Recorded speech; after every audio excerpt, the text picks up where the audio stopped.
El concepto de utopía es un concepto que apunta no a realidades, ni menos a realidades medibles o tangibles. Apunta a sentidos posibles. Sueño de tomar y de desasir, y es mi patria donde vivir y morir. A grande tarefa nossa de passar pelo mundo é exatamente a da briga constante, permanente, pela busca do ser mais. Cállate, indio, nada más dijo los mestizos. Por eso ahí poco a poco me empezó a organizar la gente. Anansi, Tejiendo Horizontes, una parcería de IPECAL con la Red de Metodologías Críticas. Estamos en más un Anansi. En el programa de hoy estamos con Beatriz. Me gustaría entonces primero saber quién es Beatriz.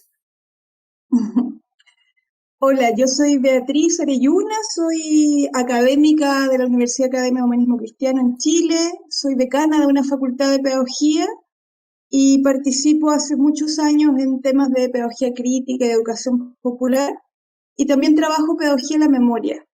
Tú ubicas entonces la cuestión de pedagogías y memorias y pedagogías críticas.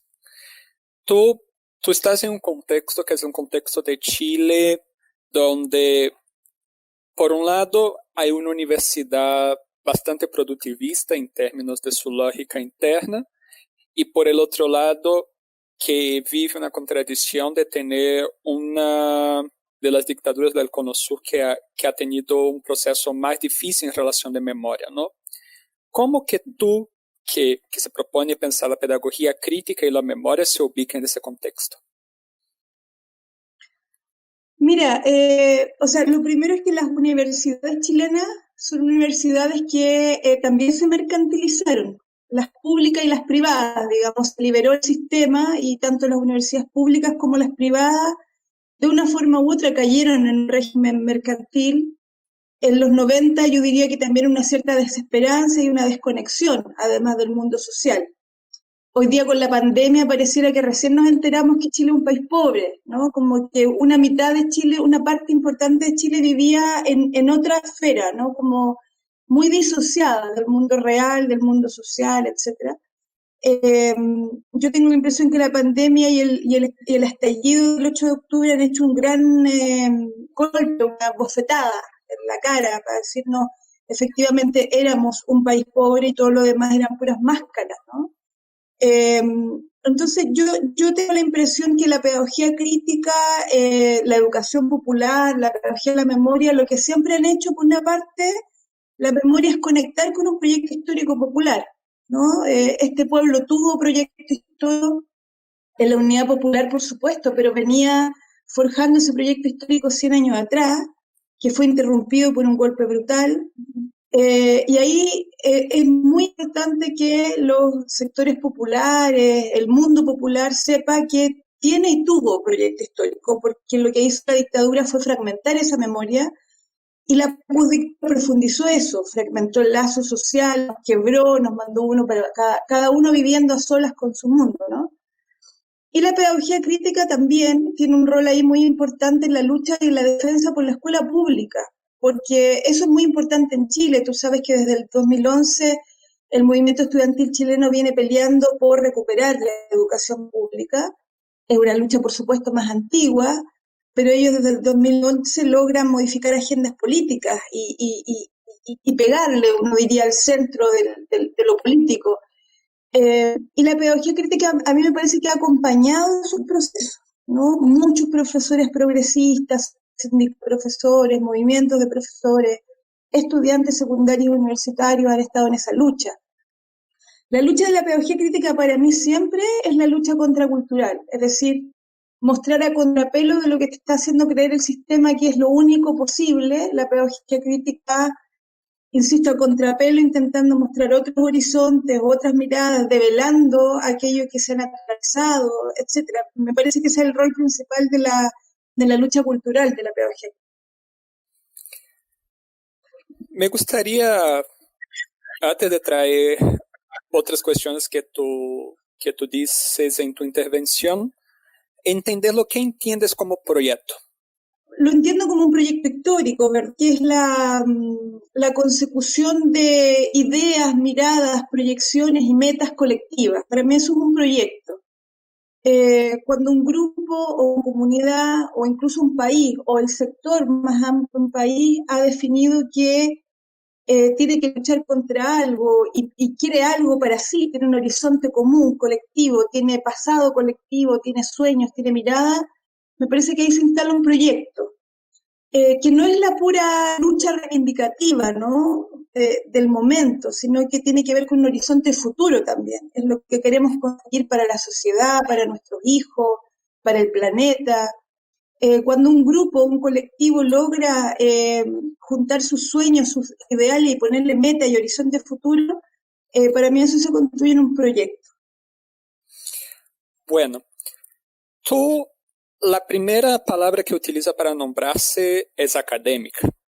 Y hablas ahora también de la cuestión de la educación pública, lo que me hace pensar cómo que tú ubicas el papel de las institucionalidades en eso que tú denominas un proyecto de construcción en futuro, en diálogo con ese presente que tú nos apuntas de Chile percibirse como algo distinto de ese paraíso liberal que había pintado no solamente para el propio país, como para toda América Latina, ¿no? Bueno, yo creo que tanto las universidades como las escuelas y liceos públicos tienen un rol porque son espacios públicos en sí mismos, ¿no? Hay que concebirlos como espacio público. Ahí hay un espacio de encuentro de distintas subjetividades.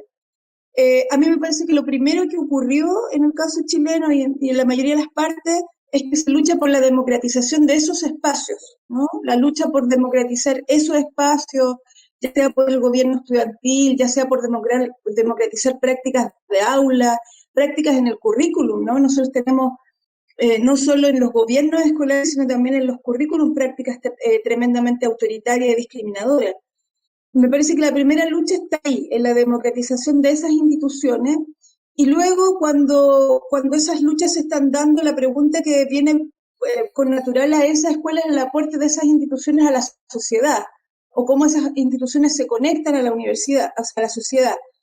En el caso de las universidades, cuando América Latina tenía proyectos de desarrollo, es evidente que las universidades tenían un rol en el desarrollo y en el progreso de sus comunidades.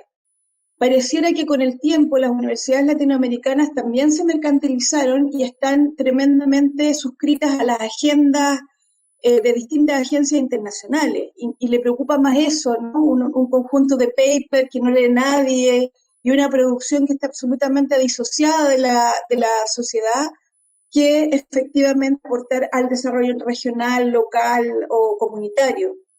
Me parece que ese es el rol, me parece que ese rol lo tuvo la educación latina en algún momento. Hay que repensar, no estoy pensando que hay que traerlo de vuelta exactamente como lo tuvimos en la década de los 60 o de los 50 en algunos países. Yo creo que hay que repensarlo en modelos quizás menos estatistas y más conectados con las comunidades, pero evidentemente las universidades tienen que retomar su relación y las escuelas su relación con la sociedad. Ahí traes distintos elementos, ¿no? Me gustaría ubicar primero dos cuestiones. Una cuestión que tú hablas de democracia me hace recordar como justamente muchos de esos pensadores y pensadoras de los 50, 60 lanzan el debate de democracia en los 90 y a su vez de eso principalmente los órganos internacionales corren simplemente la idea de participación y la participación termina se volviendo un espacio de legitimación de ciertas prácticas. Por ejemplo, hoy en día existen muchos trabajadoras sociales, muchas antropólogas y antropólogos y varios otros que terminam cumprindo a função, incluso las propias universidades, de crear investigaciones por vezes participativas para legitimar un proyecto de una gran empresa o de una entidad de Banco Mundial, etc., justificándose desde el carácter participativo, ¿no? Entonces, desde esa noción que tú nos traes, me gustaría que especificara mejor lo que es ese proyecto de desarrollo, ya que esa palabra desarrollo es una palabra que se ha cargado de muchas contradicciones y muchos significados, y cómo la democracia juega un papel ahí diferente de una simple participación en el intento de traer las personas para justificar un proyecto que por veces puede tender en contra de sus intereses, ¿no? Mira, lo que pasa es que yo creo que el capitalismo y las democracias liberales que han estado asociadas al capitalismo y que son los que entran en crisis hoy día, en crisis de legitimidad, han tenido la maña, ¿no? La pericia de enmascarar políticas de partición o políticas públicas como cuestiones que van a profundizar la democracia, cuando en realidad es todo lo contrario, van a mantener una suerte de statu quo del orden muy alejado de la sociedad. Yo la verdad es que estoy pensando, evidentemente uno tiene en la cabeza los modelos del estado de bienestar de los 50, 60, depende del país, ¿no? Pero evidentemente es eso lo que hay que repensar. Cómo uno piensa un proyecto que no está en la vereda neoliberal, que está en la vereda del desarrollo de la productividad, de las conciencias, de la ecología, del agua, etcétera, ¿no? De un montón de elementos que nosotros necesitamos.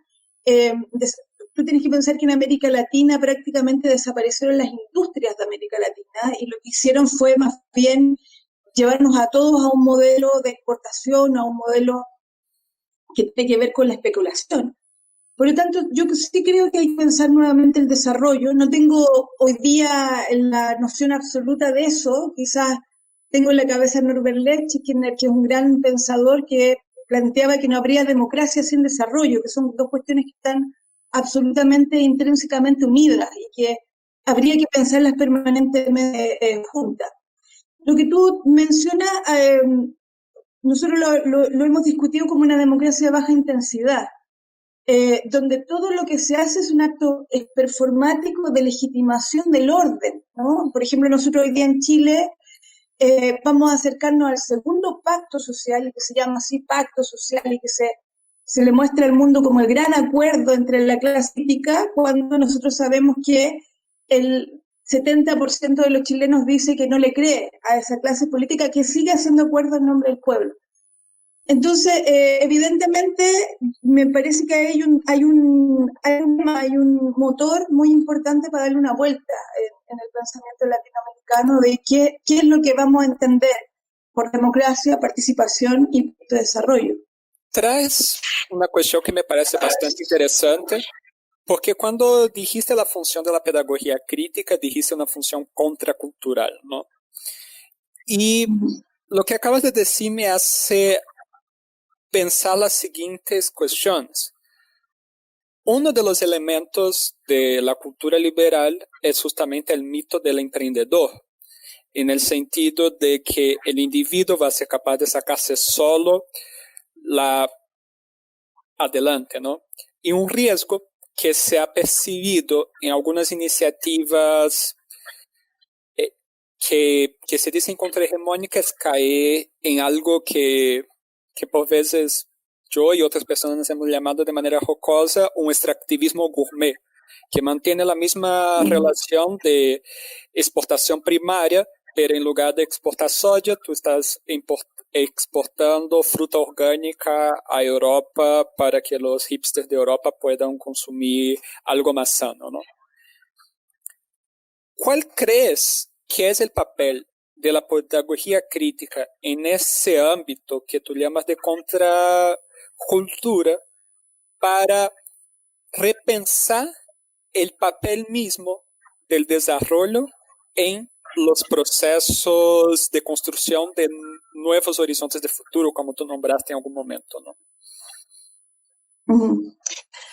Pucha, me trajiste a un debate ya el mismo debate que hacía Paulo Freire en los 60, cuando se preguntaba si la pedagogía del oprimido se podía llevar a la escuela o no, ¿no? Porque evidentemente hay cambios societales que no se van a hacer sin cambiar cuestiones estructurales, cuestiones importantes, digamos. Porque esas cuestiones estructurales también generan una estructura cultural, ¿no? No es solo el mercado, es el mercado y sus relaciones subjetivas y sus valores y todo eso. Por lo tanto, me parece que el rol de la pedagogía siempre tiene que ver con un develamiento de conciencia, o sea, el solo hecho de entender que esos frutos orgánicos que estamos mandando a Europa, con eso no estamos modificando el sistema, ¿no? Ni tampoco estamos en otra orilla. Solo el hecho de entenderlo a mí me parece un paso adelante respecto a la conciencia de lo que necesitamos hacer y lo que queremos hacer. Entonces, me parece que el rol de la pedagogía, uno, tiene que ver con la formación de conciencia y sumar conciencias a una idea, a un proyecto. Pero el problema es que cuando ese proyecto no se construye o no existe como horizonte colectivo, esas conciencias también se van quedando solas y un poco huérfanas de esa posibilidad, ¿no? Te voy a dar el caso chileno hoy día. En el caso chileno hoy día tú tienes la posibilidad de la protesta, pero no necesariamente la posibilidad de participar de un proyecto común porque no lo hemos construido. Más bien, yo siento que las organizaciones sociales en Chile están en lógicas más autonómicas que lógicas de construcción de un proyecto social. Y eso también deriva de las postdictaduras. O sea, la desconfianza que dejaron la postdictadura y pensar más bien en posiciones autonomistas que en posiciones de construir el todo, también un efecto del modelo. Por lo tanto, es compleja la pregunta que tú me haces, porque hay transformaciones que requieren, transformación a nivel subjetiva, que requieren de la transformación cultural. Sin embargo, y esto puede ser muy interesante, me parece que lo que ha ocurrido en los fenómenos de los últimos 10 años en el mundo, no solo en Chile, estoy pensando desde los indignados en Europa para acá, es que son los sujetos los que han comenzado a hacer cambios tan importantes a nivel subjetivo que esos sujetos han podido movilizar cuestiones más estructurales. ¿Cuánto de eso podamos dimensionar o cuánto de eso podamos efectivamente darle espacio objetivo hoy día? No lo tengo tan claro, pero es la vieja discusión, ¿no?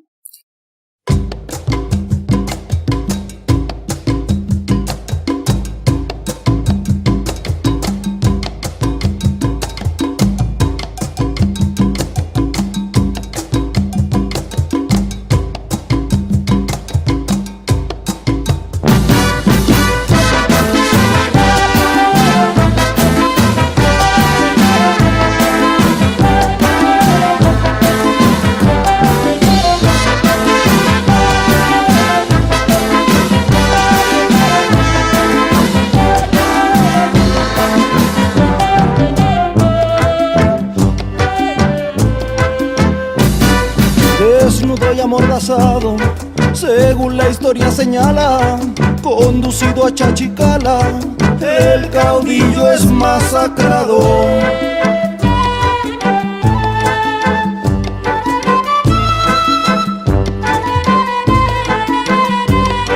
A 4 cinchas atado, humillado y malherido, en un silente alarido.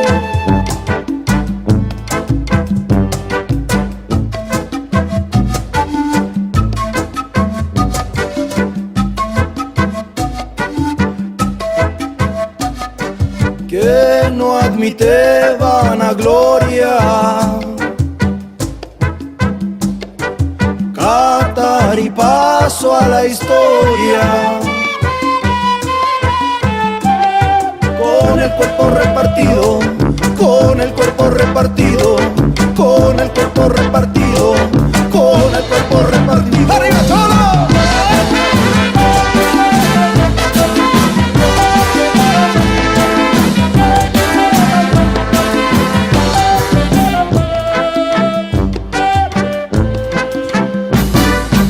Una pierna está en Chayanta, la otra pierna está en Oruro. A Macha fue sin apuro, la lengua que ya no canta.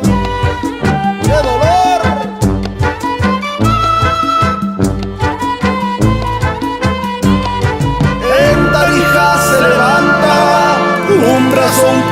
Verrazano, a Cochabamba una mano.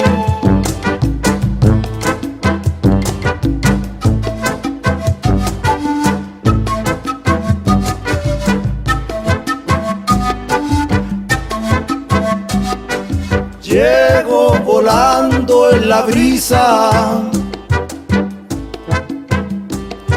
y el resto hecho ceniza. Volo por el altiplano, volo por el altiplano, volo por el altiplano, volo por el altiplano.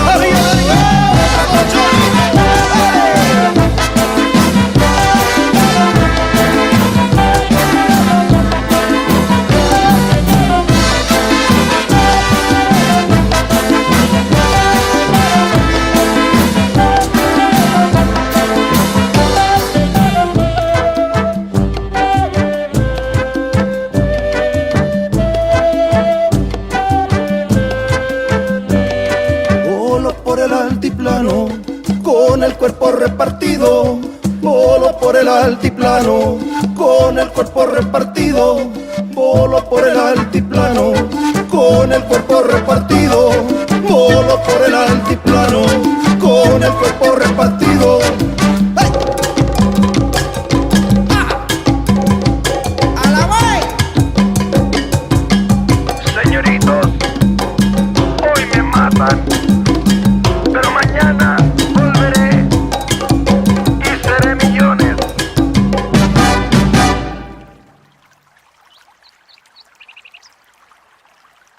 Bueno, para indicar a cuerpos repartidos, tú hablas de esa cuestión de rescate de la identidad y asocias a una noción de identidad juvenil. Ahí existe una cuestión que, articulando con lo que estabas hablando antes de la canción, me parece curioso pensar esas contradicciones de ese proceso que estás hablando de los últimos 10 años, que se ha intentado demarcar como algo radicalmente nuevo y por veces justamente lo que genera es una pérdida de un hilo de la historia, digamos, que puede terminar ocurriendo. Y de todo lo que vienes hablando, ¿no? De todo un proceso de los 50, 60 hasta los 70 que existió, hubo un marco principalmente en el Cono Sur de un corte radical desde las dictaduras y que en los 90 empezamos a apostar por la cuestión de las democracias y ahora a principios de los 2000 surge todo ese debate de nuevas identidades y todo lo demás, pero no sabemos hasta qué punto están conectadas o no con ese proyecto histórico que denominas, ¿no? Tú, que es alguien que viene pensando la relación pedagogía y memoria, ¿cómo ve eso de las identidades? ¿Ves que existe necesidad de la reconexión de ese hilo? ¿Cuáles son las cuestiones que te emergen dentro de esas posibilidades? Mira, a ver, yo creo que efectivamente que hay una, o sea, uno puede encontrar un trayecto histórico común, incluso en la música, ¿no? Si tú te vas a la década de los 70 te vas a encontrar con la nueva canción chilena, con Illimani, ¿verdad? Con toda la música de protesta, pero que eso, al tener una dictadura de por medio, no pudo tener su desarrollo, uno diría, natural. Yo creo que una de las necesidades básicas cuando uno se encuentra con una generación que ha comenzado a construir sus propios lazos, sus propias experiencias colectivas, es el diálogo generacional. A mí me parece que eso es vital, no solo por tener la experiencia del otro, sino porque eso permite hacer tu propia elaboración del presente y del futuro, ¿no? No porque el otro le transmita a la pata de la letra, sino porque efectivamente en el diálogo generacional se va generando una visión del presente y del futuro. Eso es una necesidad que a mí me parece básica. La segunda necesidad que yo creo que es básica es que las generaciones que han sido protagonistas en sus respectivos momentos, en la década de los 60, en la década de los 70, en la década de los 80, etcétera, etcétera, primero vayan permitiéndole a las generaciones siguientes su protagonismo, ¿no? Porque a veces las generaciones como que se ensimisman en su propio proceso histórico, pero al mismo tiempo que cada una de esas generaciones vaya reconociendo algo en el otro, ¿no? Me parece que esa a veces lucha por quién dio la batalla más dura o quién fue más heroico en su lucha o no sé qué, puede llegar a ser muy poco amoroso para las relaciones o los recuerdos colectivos. A mí me parece natural, en todo caso, que los jóvenes más jóvenes, estoy hablando de los secundarios, por ejemplo, tienden a pensar que ellos son los primeros en todo, ¿no? Los que inauguran etapas, revoluciones, identidades. Eso es muy connatural a esa etapa de la vida, digamos. Seguramente muchos lo vivieron cuando eran jóvenes. Pero me parece que hay una demanda de diálogos generacionales porque la gracia del diálogo generacional es que te permite avanzar más rápido. Cuando cada generación tiene que empezar a construir todo sola, a solos, etcétera, sin experiencia o sin saber lo que no quiere repetir, se demora muchísimo más. Y cuando tú tienes diálogo generacional, tú vas conectando y además vas conectando con una identidad más larga que te hace que sea más fuerte tu proyecto cultural. Si tú crees que tu proyecto cultural es de ahora o del año pasado, ese proyecto no cobra la misma importancia que cuando lo pones en un plano más largo en el tiempo. Ahí tú traes algunas palabras claves bastante interesantes. La cuestión amorosa, la cuestión del mito heroico y la cuestión del diálogo generacional. ¿Cómo crees que las pedagogías críticas, en términos incluso metodológicos, podrían favorecer para romper esa idea del mito heroico que tú también asocias mucho a la cuestión del autonomismo, de querer sacarse, que yo lo escucho y pareciera que es esa idea de sacarse a sí mismo adelante, independiente de la coyuntura, independiente de los demás? ¿Cómo crees que la pedagogía crítica podría ofrecer aportes metodológicos para ese diálogo generacional, para ese aporte amoroso, en una lógica de romper un poco esa lógica de egos que al final termina apareciendo en lo que comentas, ¿no? Bueno, es que la pedagogía crítica, la educación popular, es de naturaleza humanista y humanizadora, ¿no? Entonces, esa es la primera escena donde lo humano es incluso más importante que lo racional cognitivo que había sido la tradición de la escuela clásica, ¿no? La pedagogía crítica le agrega a esa conciencia cognitivista, racional, le pone por el lado además la conciencia de una humanidad que requiere para poder existir y coexistir, incluso en términos biológicos, ¿no? En términos biológicos los niños y los animales necesitan contacto para subsistir.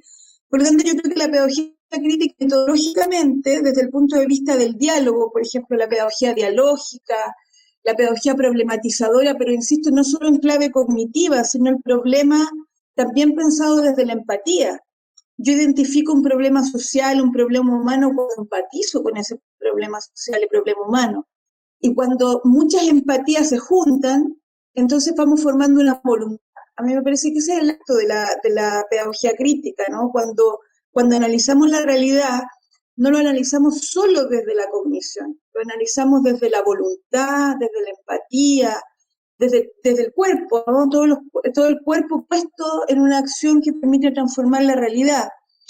El hecho de que la pedagogía crítica se ponga como horizonte la transformación de la realidad, ya sea de una realidad muy concreta, muy inmediata, a realidades más utópicas, más largas, me parece que nos exige a todos los que estamos en esa escena ponernos una escena muy humana, ¿no? Muy humana, de empatía con el otro, de entender los sentimientos del otro, de hermanarse un poco con el otro, ¿no? De ser fraternos o soros con los otros.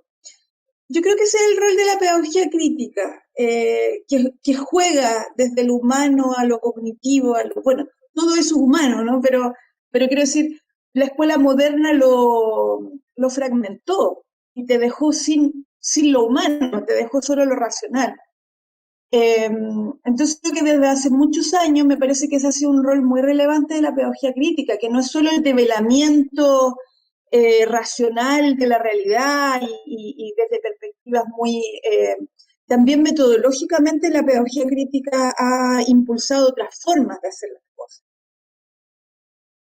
El grupo, el diálogo, el encuentro, el proyecto, la intervención comunitaria, todo esto.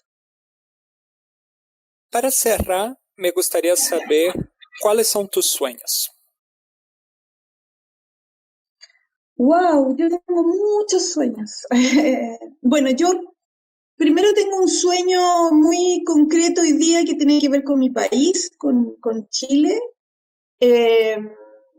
Yo tengo un sueño de que Chile vuelva a vivir, no vuelva así como el pasado, sino que retome el lazo social. Chile es un país que tenía unas características muy claras en relación a la capacidad de hacer relaciones con otros, a vivir con los otros, a vivir juntos, y me parece que una de las oportunidades que tenemos hoy día es poder volver a reconectarnos, ¿no? A volver a saludarse en el ascensor, en la escalera, saludar al señor que vas caminando por la calle. Chile en los últimos años perdió brutalmente eso y me parece que lo ha puesto en una dinámica de desesperanza, ¿no?